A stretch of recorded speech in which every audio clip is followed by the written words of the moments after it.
हैं ये आप हो। ये कौन है? कौन है? ये आप हो। और सर हमारे बिजनेस में दो बिजनेस सेंटर होते हैं।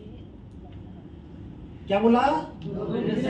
हमारे बिजनेस में दूसरी इनकम को लेने के लिए दो बिजनेस सेंटर होते हैं।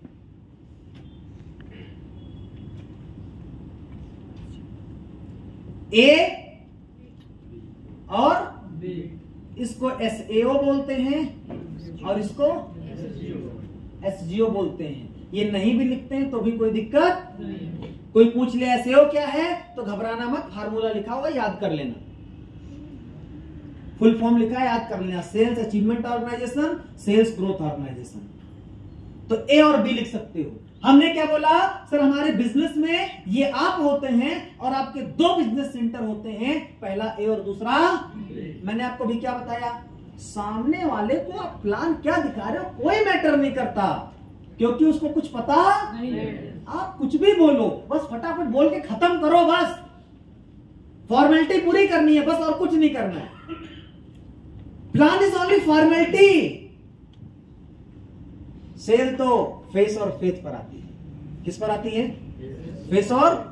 तो आइए आगे चलते हैं। सर हमारे दो बिजनेस सेंटर होते हैं, ए और बी। सर हमारी संस्था कहती है जब आप ए बिजनेस सेंटर में 100 SP का बिजनेस करते हैं और बी बिजनेस सेंटर में 100 SP का बिजनेस करते हैं तो हमारी कंपनी आपको दूसरी इनकम देती है। सर कितना? 1000 रुपए। कितना? 1000 रुपए। इसके बाद में जैसे ही आपके ए वाले बिजनेस सेंटर में 100 SP का बिजनेस और होता है तो सर आप बताओ यहां पर आपको कितना मिलना चाहिए? ये 100 हुआ तो ये 100 और ये 100 हुआ तो 1000 मिला, तो ये 100 हुआ तो सर कितना मिलना चाहिए? कितना मिलना चाहिए? कितना मिलना चाहिए? 500। लेकिन जैसे ही हमारा इस बिजनेस सेंटर में 100 SP का बिजनेस होता है, हमारी कंपनी आपको 1500 रुपए इनकम देती है और आपका यहाँ पर पहला रैंक कंप्लीट होता है, जिस रैंक का नाम होता है सर ब्रॉन्ज DS, और आपकी इनकम जो आती है वो आती है 2500 रुपए।